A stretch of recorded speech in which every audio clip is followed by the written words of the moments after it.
Pengertian sikap konsumen. Menurut Kotler, sikap adalah suatu perilaku yang menunjukkan apa yang disukai dan apa yang tidak disukai konsumen. Sedangkan menurut Minor, menjelaskan sikap attitude sebagai afeksi atau perasaan untuk sebuah rangsangan. Dengan demikian, sifat dapat didefinisikan sebagai yang pertama, merupakan kategorisasi objek, rangkaian, kesatuan evaluatif. Kedua, karakteristik yang membedakan sikap dan konsep adalah sifat evaluatif atau afektif. Yang ketiga, sifat merupakan inti dari rasa suka dan tidak suka bagi orang, kelompok, situasi, objek, serta ide-ide yang tidak berwujud tertentu. Fungsi dari sikap yaitu membantu menyimpan memori jangka panjang sehingga orang dapat dengan mudah mengingatnya kembali pada saat mereka sedang menghadapi suatu isu atau masalah terhadap produk, jasa, atau merek tertentu. Definisi tersebut menggambarkan pandangan kognitif dan psikologi sosial, di mana sikap memiliki 3 unsur, yaitu kognitif, afektif, dan konatif. Jadi dapat ditarik kesimpulan bahwa definisi yang dikemukakan oleh para peneliti tersebut mengandung makna bahwa sikap mempelajari kecenderungan pemberanian terhadap suatu objek, baik yang disenangi maupun yang tidak disenangi. Yang kedua ada karakteristik sikap. Ada 8 karakteristik sikap, yaitu yang pertama, sikap memiliki objek. Di dalam konteks pemasaran, setiap konsumen harus terkait dengan objek, karena objek bisa berhubung dengan berbagai konsep konsumsi dan pemasaran seperti produk, merek, iklan, harga, kemasan, penggunaan media, dan sebagainya. Yang kedua ada konsistensi sikap. Sikap adalah gambaran perasaan dari seseorang konsumen, dan perasaan tersebut akan direfleksikan oleh perilaku karena sikap memiliki konsistensi dengan perilaku. Yang ketiga ada sikap positif, negatif, dan netral. Sikap positif merupakan sikap yang mungkin dapat menerima atau menyukai suatu hal, sedangkan sikap negatif merupakan sikap yang tidak menyukai suatu hal. Serta sikap netral berarti tidak mengambil suatu sikap atau suatu hal. Yang keempat ada intensitas sikap, merupakan konsumen yang menyatakan derajat tingkat kesukaannya terhadap suatu produk. Yang kelima ada resistensi sikap, yaitu seberapa besar sikap konsumen bisa berubah. Pemasar perlu memahami resistensi konsumen agar bisa menerapkan strategi pemasaran yang tepat. Yang ketiga ada komponen sikap konsumen, terdiri dari 3 komponen sikap. Yang pertama kepercayaan merek, yang kedua evaluasi merek, yang ketiga maksud untuk membeli. Maksud dari kepercayaan merek merupakan komponen kognitif dan sikap. Sedangkan evaluasi merek merupakan komponen afektif atau perasaan. Yang ketiga, maksud untuk membeli tersebut merupakan komponen konatif atau tindakan yang dimiliki oleh konsumen. Fungsi-fungsi sikap. Dari semua teori fungsional tentang sikap yang telah dikembangkan, ada salah satu teori yang paling menarik bagi banyak pemasar, yaitu teori Daniel Katz. Yang pertama ada fungsi utilitarian, yaitu sikap yang berfungsi mengarahkan perilaku untuk mendapatkan penguatan positif atau untuk menghindari resiko. Yang kedua ada fungsi mempertahankan ego. Sikap ini berfungsi untuk melindungi seseorang dari keraguan yang muncul dari dalam dirinya atau faktor dari luar yang mungkin menjadi ancaman bagi dirinya. Yang ketiga ada fungsi ekspresi nilai. Sikap yang berfungsi untuk menyatakan nilai-nilai, gaya hidup, dan identitas sosial dari seseorang. Sikap akan menggambarkan minat, hobi, kegiatan, dan opini konsumen. Perkenalkan, nama saya Ruli Rapensa, NRP 036. Peranan sikap dalam pengembangan strategi pemasar. Dengan mengetahui sikap konsumen, pemasar dapat mengidentifikasi segmen manfaat, mengembangkan produk baru, dan memformulasikan serta mengevaluasi strategi promosi. Karena pengembangan produk dapat dilakukan dengan mengetahui sikap konsumen. Kemudian ada strategi untuk mengubah sikap konsumen.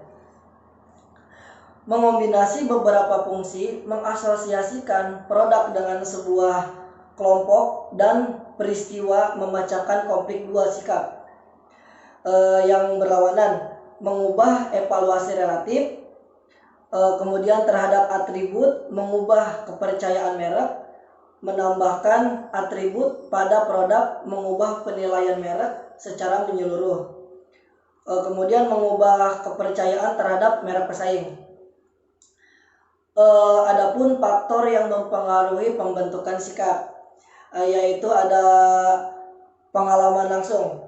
Pengalaman langsung yaitu pengalaman individu mengenai objek. Contohnya itu seperti seorang remaja putri sangat menyukai produk kecantikan atau kosmetik. Contohnya itu seperti bedak, lipstik, dan lain-lain. Kemudian ada pengaruh keluarga. Pengaruh keluarga yaitu keluarga merupakan lingkungan yang paling dekat karena konsumen melakukan interaksi lebih intensif dibandingkan dengan lingkungan lain. Kemudian ada teman sebaya. Teman sebaya punya peran yang terutama bagi anak-anak remaja dalam pembentukan sikap.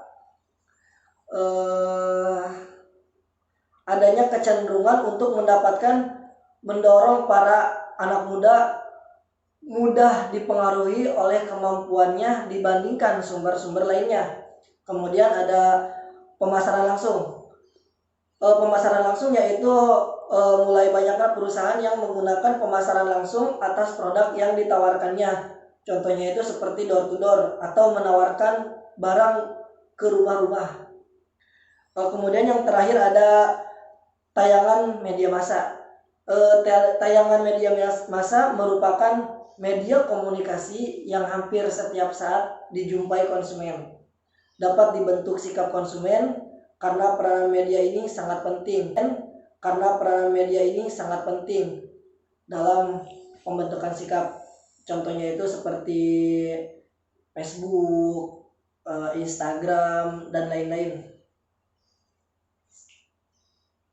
Perkenalkan, nama saya Rizky Maulana Yusuf, NRP 18. Saya akan menjelaskan tentang komitmen konsumen terhadap sikapnya. Komitmen konsumen terhadap sikapnya pada objek amatlah beragam. Solomon menyatakan komitmen konsumen pada sikapnya terdiri dari yang paling rendah hingga yang paling tinggi. Yang pertama, komitmen rendah. Sikap ini dibentuk atas dasar keinginannya untuk mendapatkan imbalan atau menghindari hukuman dari orang lain. Seperti contoh, seorang anak membeli permen yang dianjurkan oleh orang tuanya. Beda halnya ketika membeli permen dengan teman-temannya. Dia akan membeli permen sesuai dengan keinginannya. Kemudian yang kedua, identifikasi. Sikap ini dibentuk atas dasar keinginannya untuk agar dapat menyesuaikan diri dengan orang lain atau kelompok. Seperti contoh, seseorang membeli celana jeans Levi's agar dapat meniru orang lain. Kemudian internalisasi. Sikap ini sudah diinternalisasi sehingga sudah menjadi nilai sistem pribadi. Seperti contoh, seseorang memakan sereal dengan keyakinan bahwa sereal itu sehat. Kemudian bagaimana cara mengubah sikap? Ada 3 cara untuk mengubah sikap. Yang pertama, mempengaruhi persepsi yang berkaitan dengan sikap. Apabila produk yang dijual belum dikenal pasar, sebaiknya pemasar agar dapat memberikan segala informasi terhadap produk yang ditonjolkannya agar konsumen mengetahuinya. Kemudian yang kedua, mengubah multi atribut. Di sini pemasar dapat menambahkan hal-hal atau manfaat yang berkaitan dengan produk tersebut atau dengan hal lainnya. Kemudian yang ketiga, mengubah kepercayaan produk pesaing. Pemasar dapat membandingkan produk dengan produk pesaing agar dengan harapan bahwa kepercayaan konsumen dapat berubah. Memprediksi perilaku dengan sikap. Terdapat banyak faktor bagaimana sikap mempengaruhi prediksi. Di antaranya keterlibatan konsumen, yang kedua pengukuran sikap, yang ketiga pengaruh situasional, yang keempat pengaruh orang lain, dan yang terakhir pengaruh merek lain. Kemudian poin terakhir, antara kepercayaan dan sikap.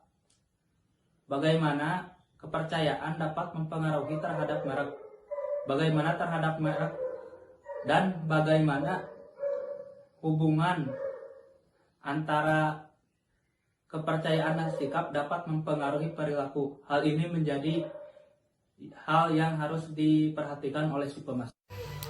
Assalamualaikum warahmatullahi wabarakatuh. Perkenalkan, nama saya Koirul Anam, NRP 009. Saya akan menjelaskan tentang teori keseimbangan menurut Herder. Dalam teori ini, manusia selalu dianggap menjaga keseimbangan antara kepercayaan yang ia yakini dalam dirinya dan evaluasi. Artinya, orang akan mencari keseimbangan apabila informasi baru yang ia terima tidak sesuai dengan keyakinan yang selama ini ia yakini. Dalam teori ini, ada 3 elemen penting yang harus ada dalam proses keseimbangan. Antara lain, pertama, manusia yang merasakan. Yang kedua, sifat terhadap objek. Yang ketiga, objek lain yang berkaitan dengan objek pertama. Teori ini juga dapat digunakan dalam beberapa kasus. Antara lain, beberapa tahun yang lalu diisukan beberapa produk merek makanan dan susu mengandung lemak babi. Untuk mengubah ketidakseimbangan isu tersebut, produsen akhirnya mengundang para kiai dan ulama untuk memastikan bahwa merek produk mereka tidak mengandung lemak babi. Yang kedua, teori ekspektasi menurut Rosenberg. Secara umum, teori pengharapan nilai menyatakan bahwa pada umumnya perilaku pada umumnya lebih dipengaruhi oleh pengharapan untuk mencapai sesuatu hasil yang diinginkan daripada oleh dorongan dalam diri. Contohnya, konsumen akan membeli merek produk tertentu dibandingkan merek produk lainnya karena konsumen mengharapkan akibat positif dari pilihannya tersebut. Menurut Rosenberg, ketika evaluasi dan kepercayaan tidak seimbang, seperti terjadi inkonsentrasi afektif dan kognitif, ketidakkonsistenan tersebut akan dikurangi atau dihilangkan melalui penataan ulang atau reorganisasi sikap terhadap keseluruhan. Yang ketiga, model multi atribut menurut Fishbein. Teori Fishbein menjelaskan pembentukan sikap sebagai tanggapan atas atribut-atribut. Model Fishbein memungkinkan para pemasar mendiagnosis kekuatan dan kelemahan merek produk mereka dengan secara relatif dibandingkan dengan merek produk pesaing, dengan bagaimana konsumen mengevaluasi alternatif merek produk dari beberapa atribut penting. Yang keempat, hubungan antara sikap dan perilaku. Menurut teori ini, pengukuran sikap yang tepat seharusnya didasarkan pada tindakan pembelian dan penggunaan merek produk, bukan merek itu sendiri. Tindakan pembelian dan mengonsumsi produk pada akhirnya akan menentukan kepuasan itu sendiri. Sekian dari kami. Wabillahi taufiq wal hidayah. Wassalamualaikum warahmatullahi wabarakatuh.